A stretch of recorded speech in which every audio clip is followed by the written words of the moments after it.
new coach, the GM. We got new players coming on the floor with a new attitude as well.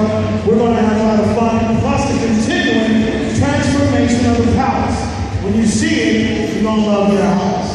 So listen, we got to hurry up and go to the end so we can have that sing and see the whole show unfold with you. It's very exciting. Let me first bring to the stage.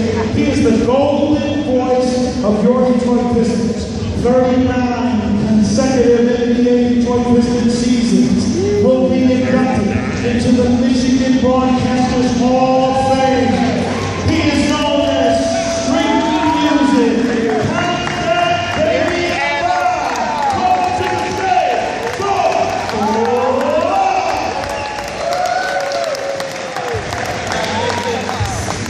What you doing, buddy? You're the best. Great to be back here with our loyal fans, and I know that many of you have been with us since Isaiah and the Bad Boys ruled the NBA. Yeah. And a lot of you have been with us since Detroit's Going to Work group had their remarkable run that included smashing the Lakers in the 04 finals, bringing us NBA championships to the Motor City. All of you who have been around the NBA know that life in this league is like a roller coaster ride. There are highs and there are lows. And when you need to rebuild, it's hard work. It needs maybe a culture change. Winners have to start thinking like winners and acting like winners. And I believe that's what's been going on here during this off season. First of all, our owner, Tom Goris, went out and made a bold move. He got the highly respected Stan Van Gundy and made him head coach and president of basketball operations. And Stan has recruited some elite basketball talent from a basketball staffing perspective. First of all, he hired General Manager Jeff Powers, who knows what it takes to put a playoff team together, and that's what we want. He also has hired a coaching staff with a championship pedigree, including back-to-back NBA championship assistant coach Brendan Malone from the Bad Boy era. Great to have Brendan back. You got against Malone.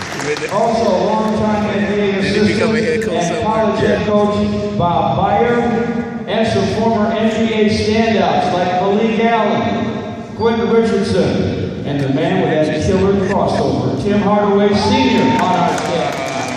Tim Hardaway Jr. And to introduce us to Pistons leadership tonight, and to guide. I think all of those guys are former Heat. I have the pleasure of welcoming back a member of the Piston family who really helped rebuild the Pistons in the early part of the 2000s and basically set the table for the 2004 NBA All right, that's Stackhouse. This is one tough and talented hombre.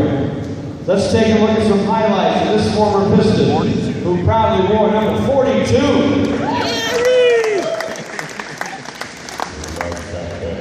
I was in the Detroit Pistons. I'm still known as the Detroit Pistons no matter where I go. People remember me as Detroit Pistons, so I take a lot of pride in that.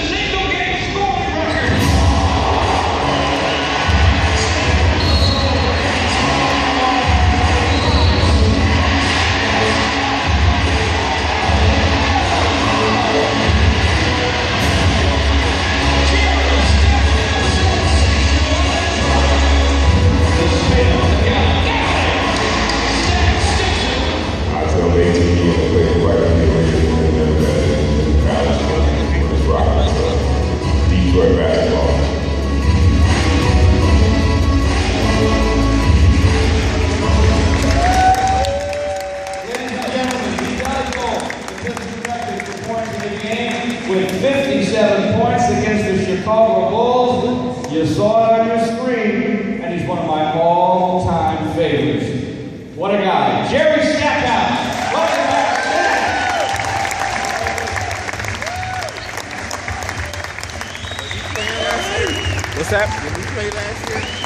Stackhouse. I think he's been retired for like 2 years. Thank you, everybody. Glad to be back here. And video brought back some good memories. Right after he left, yep.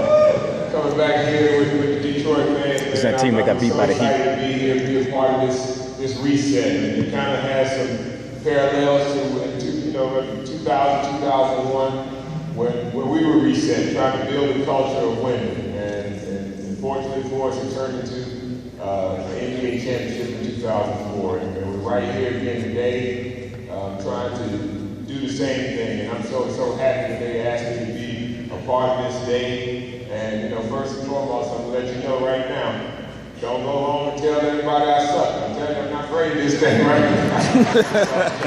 It's good to be back here amongst family. I'm gonna try to let these guys introduce these guys and let them tell you what their plan is for our Detroit Pistons moving forward. But again, it's wonderful to be here. It's wonderful to see all of the excitement after having a tough season last year, and still see so much support here. It's unbelievable.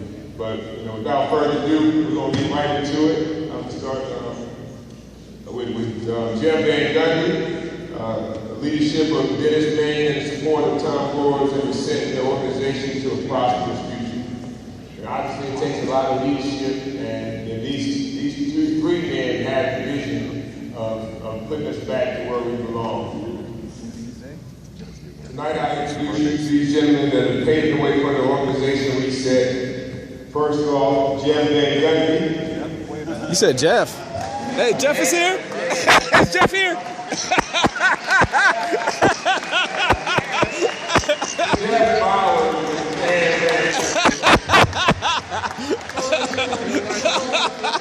it looks so much alike, right?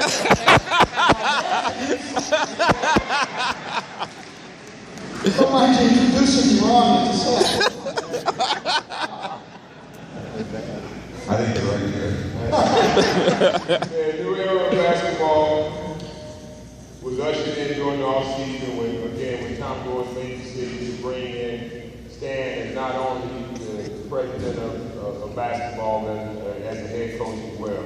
Stan has 25 years of basketball experience, including 7+ years as a head coach. He led Orlando to the NBA Finals appearances and boasts one of the highest regular season percentage amongst any coaches. He spent a lot of time kicking my butt, so I'm part of some of those wins he's had as well. He immediately made his presence felt by hiring a strong general manager in Jeff Bowers, who drafted all-stars such as Chris Paul and David West, and led those teams to the playoffs as well in the tough Western Conference. He's been the head coach on the sidelines, and both of these guys understand what it takes to achieve what we would like to see our team back in the playoffs and win the championship.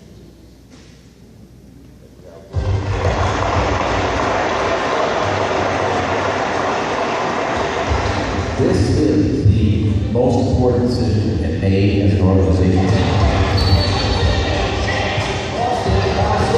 You have success when you have an organization full of great people. Not only did we hire a coach of basketball, we are resetting the culture of the franchise.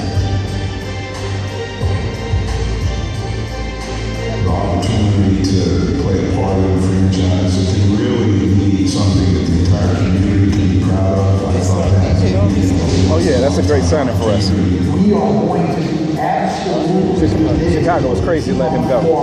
right now that will represent Yeah, we got Brian Butler. the way they've been used to the Pistons representing. I don't think he's got anything left.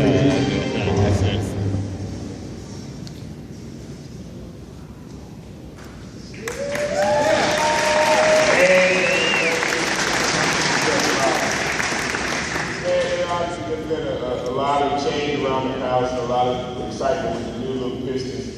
How much has this summer been a whirlwind for you? Well, it's been very, very busy.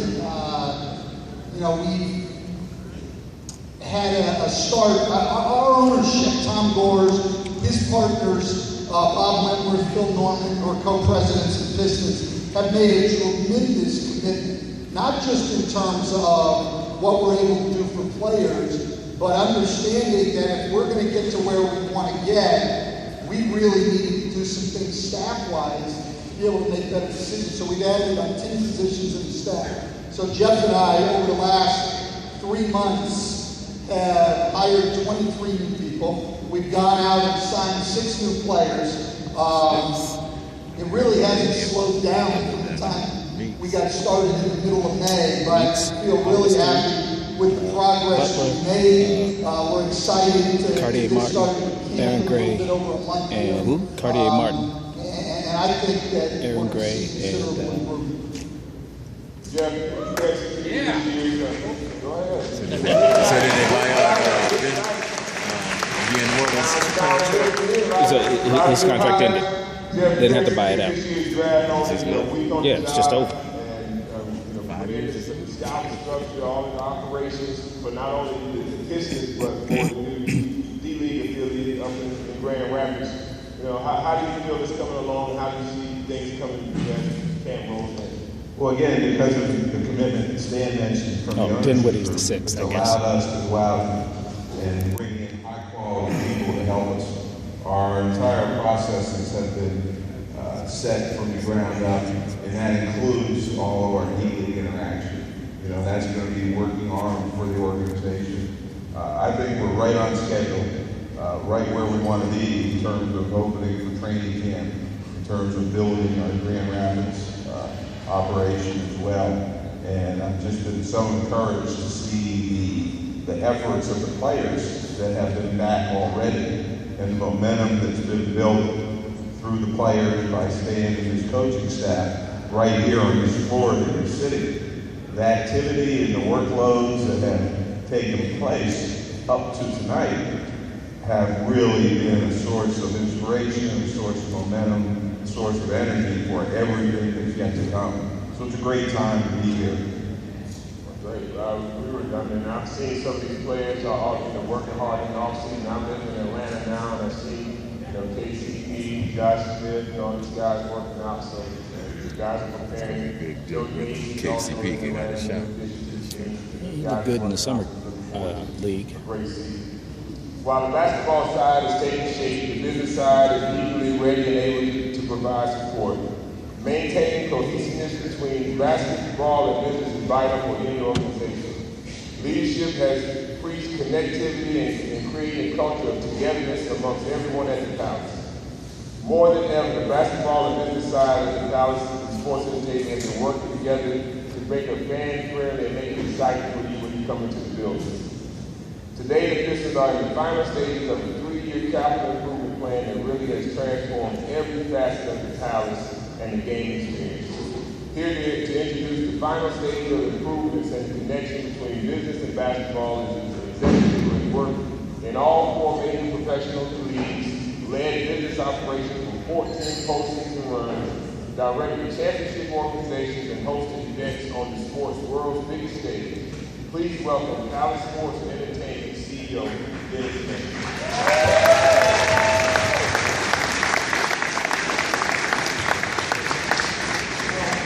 At least you didn't say Dennis Rodman.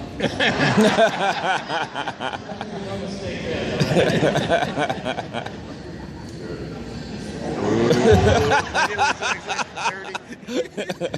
We're going to get a little round table started now. With these guys, let us just kind of hammer out and ask some questions. I'm going to start with Stan.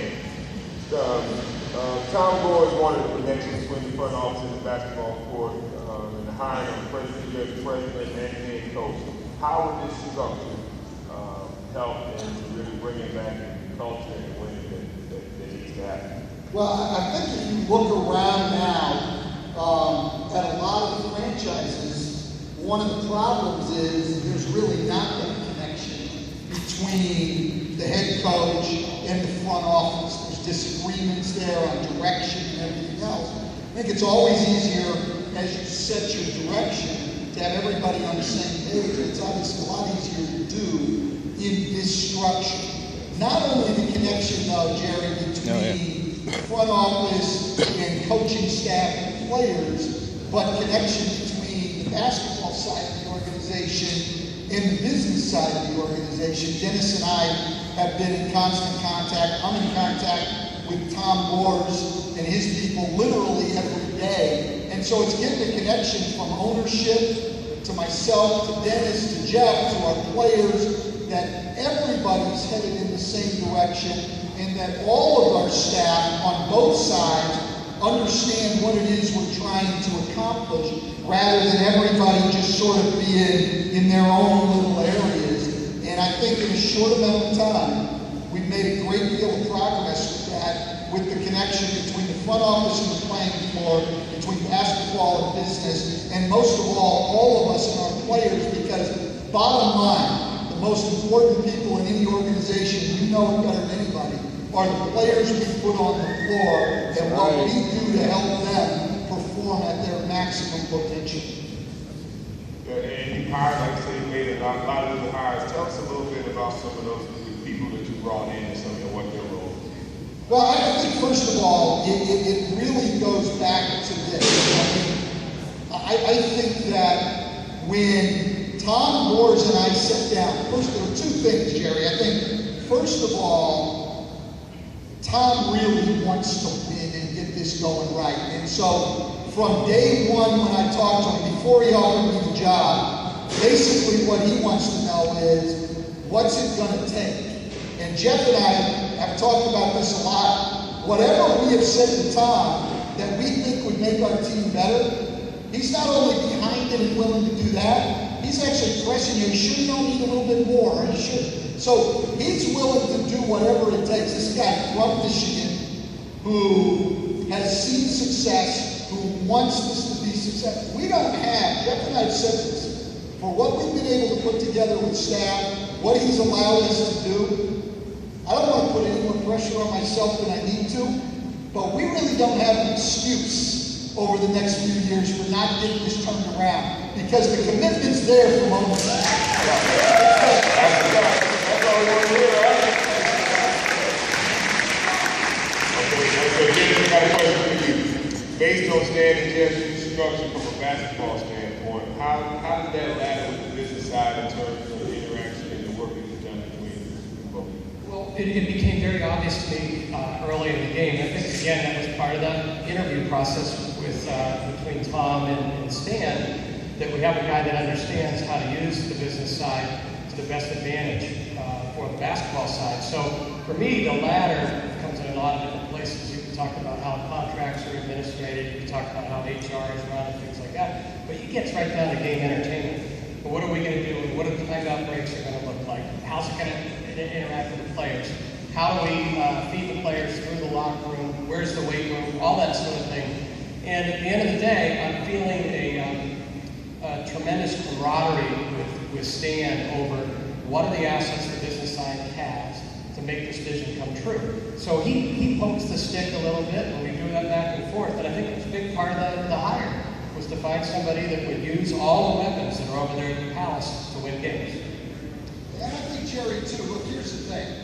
The most important people, quite honestly, are you people out there, okay? And we've got to make the experience for you something where you want to come every night, okay? And Dennis and his side, I think, have done a tremendous job. Brandon's scoreboard going in, of my experience with them so far, our salespeople are working hard, corporate sponsorship are working hard. Jeff and I understand our responsibility is to give you people a better product and to give Dennis and his people a better product to sell to you. And it all goes together. And so what I see around us is a commitment from ownership, an extreme commitment from the business side of our organization, where Jeff and I feel a great responsibility now to get it done, quite honestly, and to get the excitement back there. But we can't do it without you people. We need what you bring in terms of excitement every night, and we will try everything we possibly can to put a team on the floor that's a lot easier to get excited about. All right. Good. All of you being part of multiple franchises, and the working together this summer. How do you excited about the possibility of working together, and how do you see it, that helping the franchise? It's very interesting on the business side. I've talked about this a lot with Tom. A big thing for him is that it's one unified organization. And he asked me what are the hurdles, and I told him, we've got two heads going on over there. One is for the entertainment side of the business, and the other is basketball. But for the 255 people that work at the Palace, they're here for basketball. So that's the primary reason why they're here. And to date, it's just been a pleasure to have Stan and his staff coming over and having lunch. That's a big deal to a sales rep, to be able to talk basketball with the president of basketball operation and head coach and the GM. And that's been a big boost to pick up our guys to present the product in a powerful way. So we're giving a lot of credit right now to all the money that we have to spend and things like that. I've got to give it really to the leadership of the organization, which starts with Tom, and basically his passion to make it work together.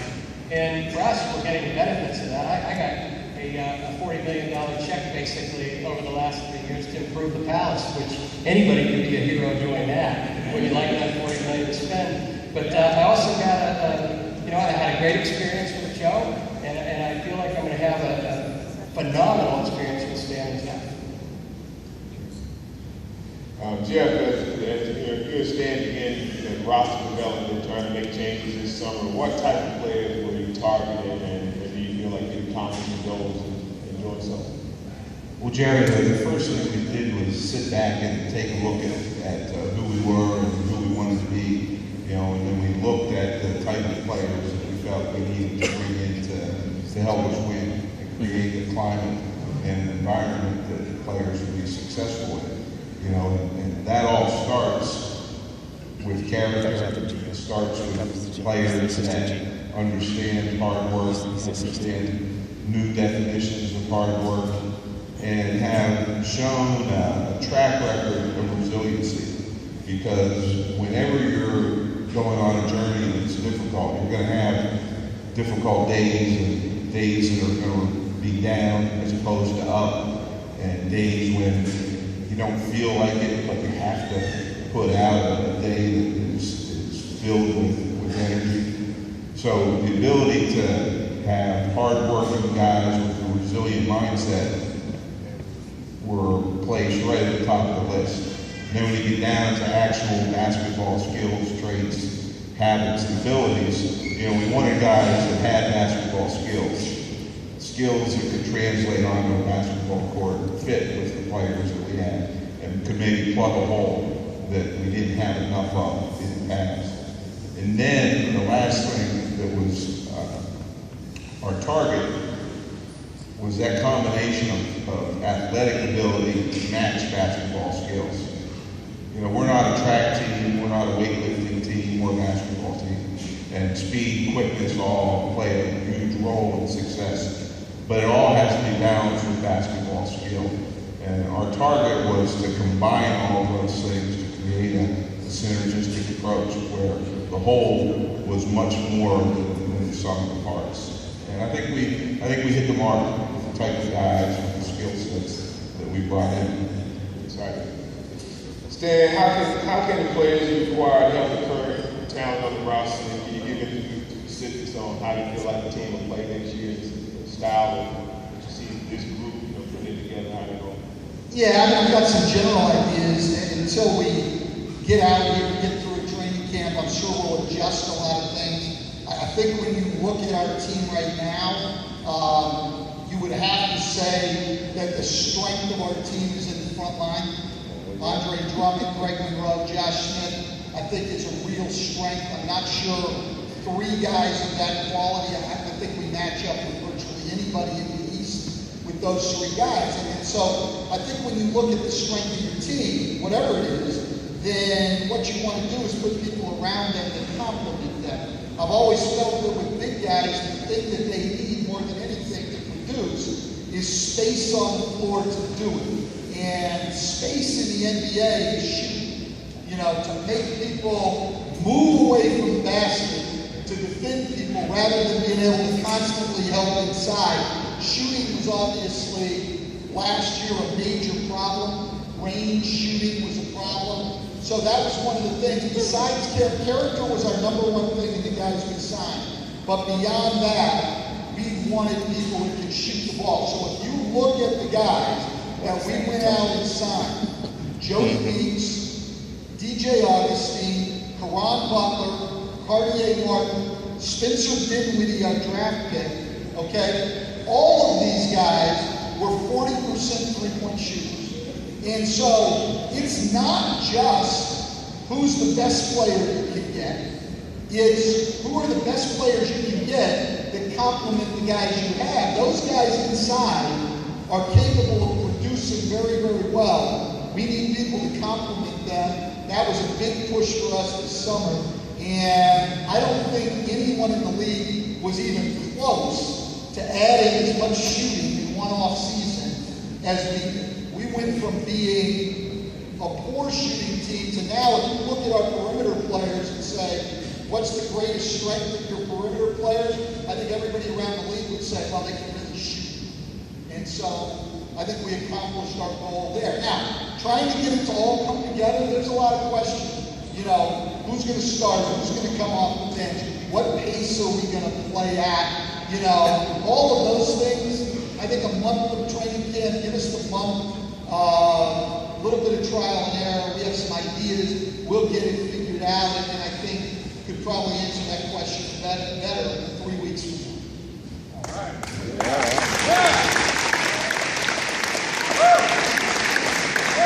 The game of basketball, you need some shooting.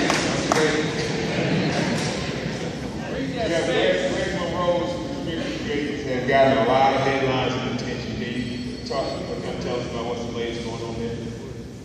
Well, sure, Jerry. A lot of headlines, a lot of attention, not a lot of change. The one thing that we've learned throughout the summer is how valuable communication is. The second thing we've learned is what a high-quality person Greg Monroe is, and it's really been interesting to get to know him and his people.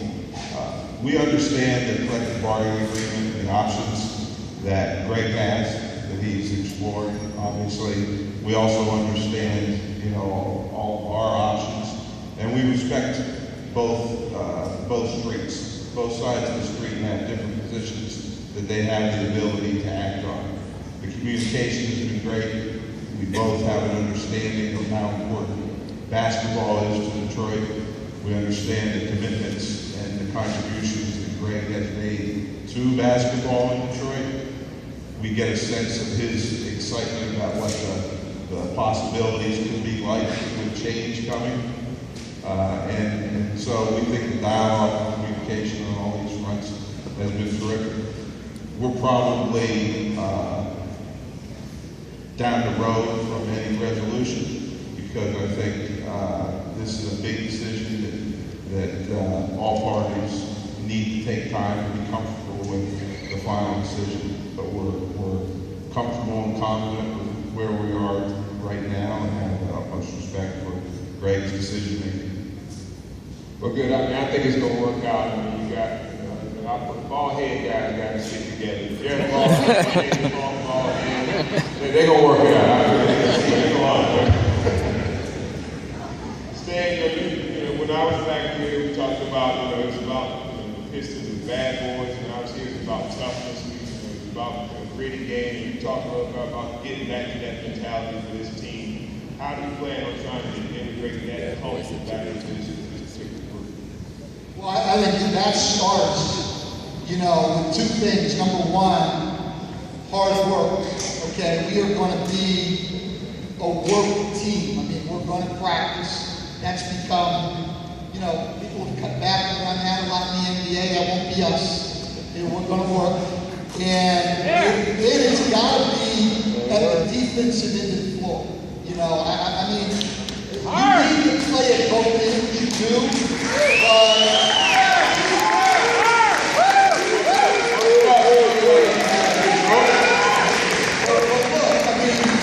we were 23rd in the league defensively last year, and you can study the history. I don't care where you are offensively. You're 23rd in the league defensively. You're not going to be very good. Now, where does that start? I think it's got to be a lot of work in practice, but quite honestly, and I've said this to them, our players are going to have to make a better commitment at the defensive end of the floor. It's going to have to matter to them. They're going to have to work at it and take some pride. And it's something that we as a coaching staff are going to have to drill all the time and make a priority. If we want to get back to being a playoff team, being a contender, the whole thing, we've got to be good again at both ends. We've got to make good player personnel decisions, but we have got to be a team that will go out every night and make the effort to defend. And that's really goal number one going into training camp, is to improve our intensity level and how hard we play, and to improve at the defensive end of the floor. If we got to spend every minute on that end for a month during training camp, then that's what we'll do.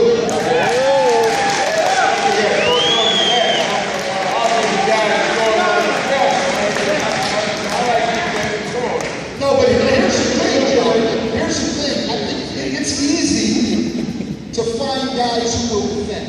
Okay, it is. I mean, you can go and you'll Played find defense under Carlisle. guys. If you want to win in this league, you got to have guys like you were. Your offensive guys, we need you on the floor.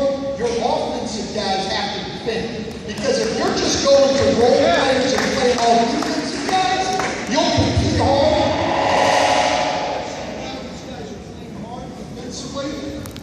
But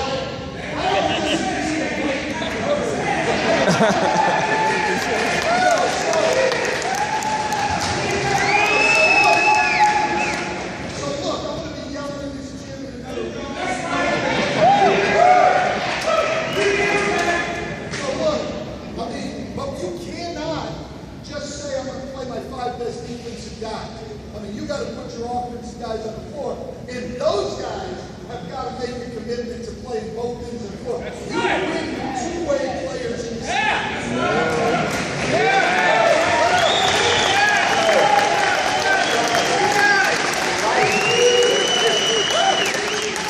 This sounds like WWE. Stand up. That's That's a coach for you right there, guys.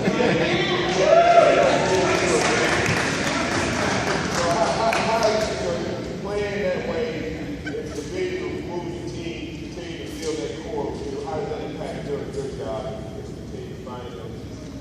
Well, it makes it so much clearer and cleaner when you have a picture in your head of how your players are going to be used, what their roles are going to be like, what their strengths are, and the reason that you're looking to draft them or acquire them or trade for them.